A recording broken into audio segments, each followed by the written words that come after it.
அதாவது குடும்பங்கள்ல பிரச்சனை வர்றது வந்து சகஜம். எல்லாருடைய குடும்பத்திலயும் சின்னதோ, பெருசாட்டோ வரும். ஆனா இந்த பிள்ளைகளையும் கவனிக்காம இவர் ஏன் இப்படி விட்டுட்டாரு? விஜய் அவர்கள். அதான் சார் கூடா சவகாசம் அப்படிம்பாங்கள்ல அந்த மாரி தான். ம். அதாவது நீங்க நடிகரா இருக்கும்போது இவருக்கு வேலை அதிகமா கிடையாது. ம். 6 மணிக்கெல்லாம் முடிச்சுட்டு வந்துடணும். வந்துட்டு நீங்க வந்து அஜித் சொன்னேன் பாருங்க. 6 மணிக்கு வந்து முடிக்கிறாரு, வர்றாரு. அவருடைய மகன்கிட்ட கேட்குறாரு, மகள்கிட்ட கேட்குறாரு. "உனக்கு என்ன சமைச்சு தரணும்?" அப்படின்னு. "உனக்கு என்ன சைடு டிஷ் வேணும்?" அப்படின்னு. டிஷ் கேட்டு அதை சமைச்சு கொடுத்துருவார். ம். சமைச்சு ஜாலியா உட்காந்து சாப்பிடுவார். மனைவிக்கு இப்படி கூட மாட ம். அவங்க இவர் தான் சமைப்பார் பெரும்பாலும். வந்து நான் "இல்ல, இல்ல நான் இன்னைக்கு சமைக்கிறேன். இதை சமைக்கிறேன்" அப்படிம்பார். ம். நாங்களே இப்போ நீங்க அவரை சந்திக்க போறீங்கன்னா, அவர் வீட்டுக்கு போயிருக்கீங்க, இதுக்கு அலுவலகம் போயிருக்கீங்கன்னா, அலுவலகத்தில் இருக்காருன்னா, அவரே தான் காஃபி போட்டு கொண்டாந்து கொடுப்பாரு சார் உங்களுக்கு. ஓ! அவரே தான் காஃபி போடுவார். ம். வேலைக்காரங்க இருப்பாங்க. அவர் போட்டு கொண்டு வந்து குடுக்கறதுல ஒரு மரியாதை, ஒரு அன்பு ஒரு அக்கறை. ஒரு அக்கறை ம். இருக்குல்ல. அதுதான் அவசியம். ம். அதுதான் நீங்க என் மேல வச்சிருக்கிற மரியாதைன்னு நீங்க நினைச்சுக்கணும் அதான். ம். ம். யார் வந்தாலும் அவங்கள வந்து அவரே உட்கார வச்சு ஒரு ஹக் பண்ணி, தெரிஞ்சவங்களாம் நல்லா ஹக் பண்ணி பேசி, எப்படி இருக்கீங்க? குடும்பம் உங்க விஷயத்த வீட்டு விஷயம்லாம் பேசுவாரு. ம். உங்க லாஸ்ட் டைம் பேசும்போது நீங்க சொல்லியிருந்தீங்க, அது எப்படி இருந்தா, இது எப்படி இருந்து எல்லாம் ஓ! விசாரிச்சு, அதுக்கு பிறகு தான் மற்ற விஷயம் பேச போவோம். ம். ம். ஆனா இவர்ட்ட நான் பழகுன நாட்கள்லேருந்து வாங்கண்ணா, எப்படி இங்கே இருக்கீங்கண்ணா, அவ்வளோதான். அதுக்கு மேலே தெரியாது. ம். நீங்க உங்க வீட்ல இவங்க எப்படி இருக்காங்க, இவங்க எப்படி இருக்காங்க, அது இதெல்லாம் கிடையவே கிடையாது. ம். ம். அதாவது நீங்க பழகும் தன்மையில வச்சு தானே ஆட்களை ஈர்க்கிறது. வெற்றிங்கிறது என்ன? உங்க மனசை நான் ஜெயிக்கிறது தான் வெற்றி. ம். உங்க மனசை ஜெயிக்காம உங்க பக்கத்துல இருந்து நான் வெற்றி அடைஞ்சிட்டேன், என் பக்கத்துல நீ வா அப்படின்னா என்ன அர்த்தம் உங்களுக்கு? ம். அப்படி கிடையாது. நீங்க ஒரு ரசிகனாவே இருன்னா ஒரு அர்த்தம் கிடையாது. ஒரு தொண்டனா மாற்றணும் அவனை. ம். ரசிகனை தொண்டனா மாற்றணும். தொண்டனா மாற்றுறதுக்கு கூட தகுதி அவனுக்கு ஏற்படுத்தி தரணும். ம். நீங்களே இன்னும் ஒரு தலைவனா மாறலையே. ம். நீங்க தலைவனா மாறினா தான் அவனை தொண்டனா மாற்ற முடியும். ம். இப்போ அவருடைய மகன் வந்து சினிமா எடுத்திருக்கிறாரு, இயக்கியிருக்கிறாரு. அதுக்கு கூட ஒரு வாழ்த்து இல்லை சொல்லல. இயக்க முடியல. அந்த படம் நின்றுச்சு, ட்ராப் ஆயிடுச்சு. அப்படியா? ஆமா, ஆ. ஆ. ட்ராப் ஆகுது. இவன் நினைச்சிருந்தா 200 கோடி ரூபா சம்பளம் வாங்குறேன்றாரு சில. ம். ஒரு 20 கோடி ரூபா அல்லது 10 கோடி ரூபா கொடுத்தாலே அவர் நல்லா இவரே நானே எடுக்கிறேன்னு நீ இது பண்ணு அப்படின்னு சொல்லலாம். உன் இஷ்டம் போல டேரக்ட் இது பண்ணு, ம். நான் பணம் கொடுத்துட்றேன் அவ்வளோதான், நான் தயாரிப்பாளர் அவ்வளோதான்னு சொல்லிட்டு நீங்கள் நகர்ந்துட்டாலே போகிறோம். ம். அவன் நல்ல படம் பண்ணுவான், இது பண்ணுவான். ஆனால் நீங்கள் அவனை நெருக்கத்திலே வச்சுக்கல. நீ என்ன வச்சு படம் பண்ணுன்னு சொன்னால் எப்படி முடியும்? ஓ! என்ன வச்சு நீ படம் ஆமாம், எடுன்னு என்ன வச்சு சொல்றாரா? ஒரு கதை சொல்லு அப்படின்னு சொன்னால் அப்புறம் வந்து அவன் வேற மாதிரி யோசிக்கிறான். ம். விஜய் சேதுபதி வச்சு பண்ணணும்னு சொல்லும்போது வேற மாதிரி ஒரு டிஃப்ரெண்ட்டான ஒரு கதை பண்ணணும்னு சொன்னான். ம். ம். உங்களை வச்சு அதே அடிதடி பண்ணி வச்சுட்டு என்ன படம் பண்ண முடியும்? ஒருத்தருடைய சிந்தனை வேற மாதிரி வேறு இருக்கும். மாதிரி இருக்குது. ம். அந்த மாதிரி அவன் நினைக்கிறான். அந்த சிந்தனைக்கு நீங்கள் ஒரு வடிவம் கொடுக்கணும். அதில் கூப்பிட்டு உட்கார வச்சு என்னப்பா அந்த மாதிரி பண்ணலாமா? சரி ஓகே சூப்பராக இருக்குது இந்த சரி அதை கதை பண்ண ஓகே நான் இவர்கிட்ட சொல்கிறேன் இந்த நான் அதாவது நான் தயாரிக்கிறேன்னு சொல்லாமல் நான் இவர்கிட்ட சொல்கிறேன் அப்படின்னா அவர் ஏதாவது ஏற்பாடு பண்ணி விடலாம். அதாவது உங்ககிட்ட நான் பணம் கொடுத்தேன்னா நீங்கள் தயாரிக்கிறீங்கன்னு அர்த்தம், அவ்வளோதான் சார். ம். ம். அதை அவர் தயாரிக்கிறார்ப்பா நல்லா பண்ணி கொடு அப்படின்னா அவன் வந்து உங்களுக்காக சின்சியராக நீங்கள் உங்களுக்கு இது பண்ணி கொடுப்பான். ஆனால் நீங்கள் பின்னாடி இருக்கீங்கன்னு அவனுக்கு தெரியக்கூடாது, கடைசியாக தான் தெரியணும். ம். அப்பா அதுதான் அப்பா ஒரு ரோல் மாடலாக இருக்கிறது. நீங்கள் ரோல் மாடலாகவும் இல்லையே இப்போ. இது மனைவி மீதான ஒரு எரிச்சலும் கோபம் வந்து பிள்ளைகளை பார்க்க விடாம பண்ணுதா? இல்லை ம். அவங்க பார்க்குறாரு, ஆனாலும் கூட அவங்க அவ்வளோ நெருக்கத்தில் வரமாட்டேங்க. மனைவி கூட தானே இருக்காங்க, அம்மா கூட தானே இருக்காங்க, அம்மா கூட பிள்ளைங்க. இருக்காங்க. அவங்களுக்கு இந்த நெருடல் இருக்குல்ல சார். ம். அப்பா வந்து இதுக்கு போகிறாரு, ம். கோவா போகும்போது ஏதோ ஒரு நடிகை கூட போகிறாரு. நான் எங்களை கூட்டிகிட்டு போகலையே அப்படின்னு ஒரு இது இருக்கு இல்லையா? நிச்சயமா. ம். நீங்கள் வந்து ஒரு பக்கத்து கடைக்கு போயிட்டீங்களா ஓகே. நீங்கள் ஏதாச்சும் பீச் போகிறேன் அப்படின்னா நீங்கள் மட்டும் தனியாக வேற ஒரு பெண்ணு பக்கத்து வீட்டுக்கு கூட்டிட்டு போனால் என்ன நினைப்பாங்க அது பசங்க? ம். ம். மனைவி என்ன நினைக்கிறோம், பசங்க என்ன நினைப்பாங்க? ம். யாராவது பார்த்து என்னடா உங்கள் அப்பா வேற ஒரு பொண்ணோட போயிட்டு இருக்காரு அப்படின்னு சொன்னால் அவங்களுக்கு ஒரு அவமானம் தானே. ம். அதாவது தான் அவங்க சொல்கிறாங்க, என் மக்களுக்கு என் மகன் மகளுக்கு அது ஒரு மன உளைச்சலாக இருக்குது. ம். சம்மந்தமே இல்லாத ஒரு நடிகை எங்கள் அப்பா கூட நின்று போஸ்ட் கொடுத்துட்டு இது கொடுத்துட்டு இருக்கு. இப்போ நாங்கள் என்ன அப்படின்னு அவங்க அப்பா அம்மா கூட இருக்கிறது தான் விரும்புவாங்க. ஆமா, நிச்சயமா. சைக்காலஜிக்காக நீங்கள் வந்து யாராக இருந்தாலும் அவங்க அம்மா கூட அவங்க அப்பா இருக்கிறது தான் விரும்புவாங்க. வேற ஒரு பெண்ணோடு நிற்கும் போது அவன் வந்து முகச்சுளிப்பான் அல்லது இவன்லாம் மனுஷனா அப்படிமா. ம். ம். அதுதான் சைக்காலஜி. நீங்கள் அதெல்லாம் புரிஞ்சுக்கணும்ல. நீங்கள் இத்தனை வருஷம் ஆச்சு, நீங்கள் இவ்வளோ 50 வருஷம் ஆச்சு. 50 வருஷத்தில் நீங்கள் ஒன்றும் ஒன்று உங்கள் மனைவியுடைய எண்ணம் என்ன, வாழ்க்கை அவங்களுக்கு என்ன, மகனுக்கான இது என்ன, மகளுக்கு என்ன, இதெல்லாமே நீங்கள் இன்னும் புரிஞ்சிக்காம திடீர்னு வர்றீங்க, அரசியலுக்கு வர்றீங்க, திடீர்னு பேசுகிறீங்க, திடீர்னு போயிடுறீங்க, போய் உட்காந்துறீங்க, வீட்டில் உட்காந்து அந்த சரக்கு போட்டு அப்படி படுத்துடுறீங்க, மட்டையாகிறீங்க, மறுபடியும் வந்து ஏதாச்சும் அறிக்கை விடுறீங்க, அவ்வளோதான். என்ன இருக்குது அரசியல்? இந்த நிலைக்கு எப்படி ஆளானாரு? துவக்கத்திலேருந்தே இவருடைய லைஃப் ஸ்டைல் இதுதானா? இல்லை, துவக்கத்துலேருந்து இவருடைய லைஃப் ஸ்டைல் அப்படி இல்லை. வந்தால் வருவார், நடிச்சிட்டு கொடுத்துட்டு போவார் சார். ஓகே.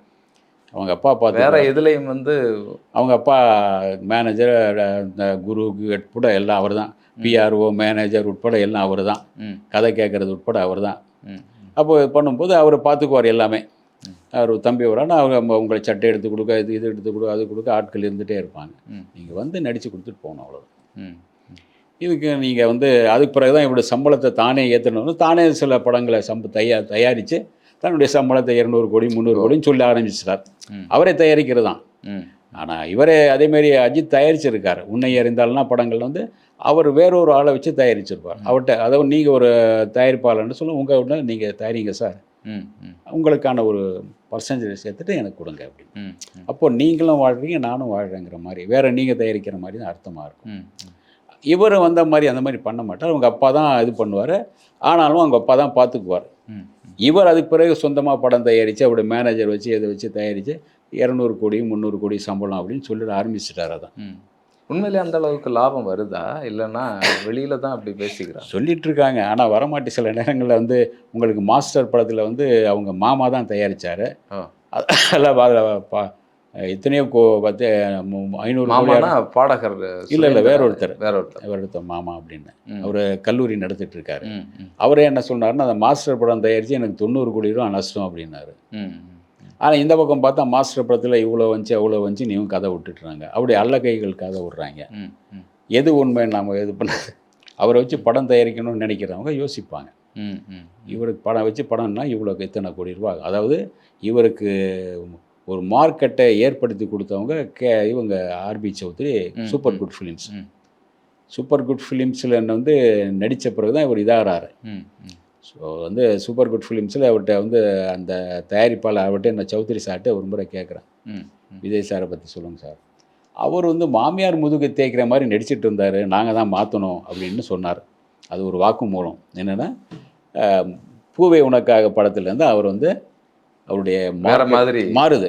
அதுக்கு முன்னே வரைக்கும் 10 படம் அப்பா பண்ணதெல்லாம் பண்ண படங்களே எல்லாமே மாமியார் முதுகை தேய்க்கிறது, இது பண்ணுறது, அந்த மாதிரி ஒரு வேற மாதிரியே போயிட்டு இருக்கும். அந்த படத்தை ஓட வைக்கணும் அப்படிங்கிற. ஆமாம், ஐயோ அலமேலு, ஆவின் பசும்பால், தொட்டுப்புட்டா என்ன ஆகும், அந்த மாதிரி எல்லாம் அந்த மாதிரி பிஎன்சிக்கான விஷயங்களை பண்ணிட்டு இருந்தார். அவங்க தான் வந்து வேற மாற்றி கொடுக்குறாங்க. அதுக்கு பிறகு லவ் டுடே, இந்த மாதிரி வந்து லவ் டுடே உங்களுக்கு இந்த படம்லாம் சூப்பர் டூப்பர் ஹிட். அந்த கம்பெனிக்கு 100வது படத்தை நடிச்சு தரல அவர். இல்லை, அந்த பழைய திரைப்படங்களுடைய எண்ணங்கள்ல இப்போ வாழ்ந்துட்டு இருக்காரு அவர். லவ் டுடே அந்த படம் சூப்பர் டூப்பர் ஹிட்ஸாக வெள்ளி விடாது. அப்போல்லாம் இவருடைய சம்பளம் வந்து அவ்வளோ கிடையாது. 25 லட்ச ரூபா 10 லட்ச ரூபா அப்படியே ஏறுது, அப்படியே ஏறிட்டே இருக்கு, அப்படி தான் வருது. அதுக்கு பிறகு கோடிகளில் போகுது. இப்போ வந்து அவங்களுடைய சூப்பர் குட் டுடே 100வது படத்தில் அவங்க நடிக்க வைக்கலாம் அப்படின்னா இவர் வந்து இதோ அதோ அப்படின்னு அப்படியே விட்டார். நடிக்கலைன்னு வைங்க. அப்படி நடிச்சிருந்தா அந்த படத்துக்கு அவங்களுக்கு ஒரு கொடுக்குற ஒரு மரியாதை இருந்திருக்கும், அந்த கம்பெனிக்கு நீங்கள் கொடுத்த ஒரு நன்றியாக இருந்திருக்கும். ஆமாம் ஆமாம், ஒரு ஒரு ஒரு கட்டத்தில் வந்து கை தூக்கி விட்டது அவங்க. ஆமாம், கை தூக்கி விட்டவங்களை நீங்கள் கை கொடுக்கணும். அவங்க வந்து அவங்கள இது பண்ணலாம், உங்களுக்கு கேட்குற சம்பளம் கொடுத்துருவாங்க, ஆனால் நீங்கள் டேட் கொடுக்கணும். அதை இதோ அதோ அதோ அப்படின்னு சொல்லிட்டு அவங்க ஒரு கதை சொல்லுவாங்க, அந்த கதை நல்ல கதையாக பார்க்கணுன்பாங்க. இவர் வந்து தரலை, அப்படியே முடிஞ்சு இப்போ வந்து ஜனநாயகனுக்கு வந்துட்டார். ஜனநாயகன் பார்த்தீங்களா, ஏற்கனவே பண்ண ஒரு பாடாவதி படம் தான் அது. ஆமாம், தெலுங்கில் பண்ண படத்துடைய இது ரீமேக். இதுலேயும் வந்து பார்த்தீங்கன்னா பெண்களை மதிக்கிற மாதிரி கதை எடுத்திருக்கீங்க, ஆனால் சொந்த பொண்டாட்டியை மதிக்க மாட்டேங்கிறீங்க. ஆனால் மனைவி வந்து பலமுறை வழக்கறிஞர்களை வச்சு பேசியிருக்காங்க, ஒரு சமாதானம். இல்லை, இவருக்கு அவருடைய அப்பா அம்மா வச்சு கூட பேசியிருக்காங்க. அப்போ அவர் சரிப்பட்டு வரல. ஒரு கட்டத்தில் அவர் சொல்லிட்டார் கல்யாணம் பண்ணுறேன்னு சொல்லிட்டு போயிட்டார். அந்த மாதிரி போயாச்சு. அவங்கள தான் கல்யாணம் பண்ணிக்க போகிறேன் அப்படிங்கிற மாதிரி அந்த மாதிரி போயாச்சு. இல்லை, முறைப்படி ஒரு விவாகரத்து கொடுத்துட்டு இவங்களுக்கு விவாகரத்து இன்னும் தரமாட்டேங்கிறார், கொடுக்கணும். அது என்ன ஒரு தரமாட்டேன் அப்படிங்கிற தரமாட்டேங்கிற, அது வந்து அதை பற்றி ஒன்று சொல்லலை, அது சொல்லலை. நீ சும்மா இரு, அப்புறம் பார்க்கலாங்கிற மாதிரி. அதாவது ஏற்கனவே ஒரு பேச மாட்டான்னு வைங்க, ஒரு வார்த்தை கேட்டால் 40 வார்த்தை நீங்கள் கேட்டிங்கன்னா ஒரு வார்த்தை பேசுவார்.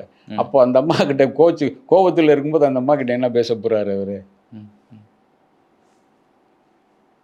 அப்படின்னு போயிருப்பார் அவ்வளோ. ம், ம், அது என்ன மரியாதை உங்களுக்கு? ம், மனைவின்னா மனைவிக்கான ஒரு மரியாதை கொடுத்தாலும் மனைவி வந்து உங்களுக்கான ஒரு இன்னொரு அம்மான்னு தான் சொல்லுவாங்க. ம், ம். அந்த மாதிரி ஒரு நல்ல பெண்ணாக தான் அவங்க வந்தாங்க. ஒரு நல்ல குடும்பஸ்தர், பாங்கான ஒரு மனைவி தான் அவங்க. ம். அவங்களோட நீங்கள் பொருந்தி வாழுறதுல என்ன இது உங்களுக்கு?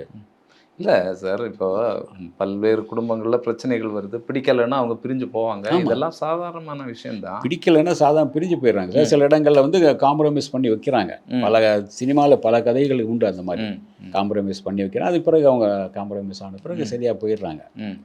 நீங்கள் வேறு மாதிரி இருக்கீங்க. பழைய பொண்டாட்டி ஓகே. இப்போ புதுசாக வேறு ஒரு பொண்டாட்டி வரப்போ அவ்வளோதான்.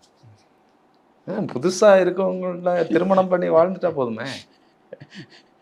முறைப்படி நீங்க யாரை விரும்புறீங்களோ அவங்கள திருமணம் பண்ணிட்டு வாழ்ந்துட்டு போங்க.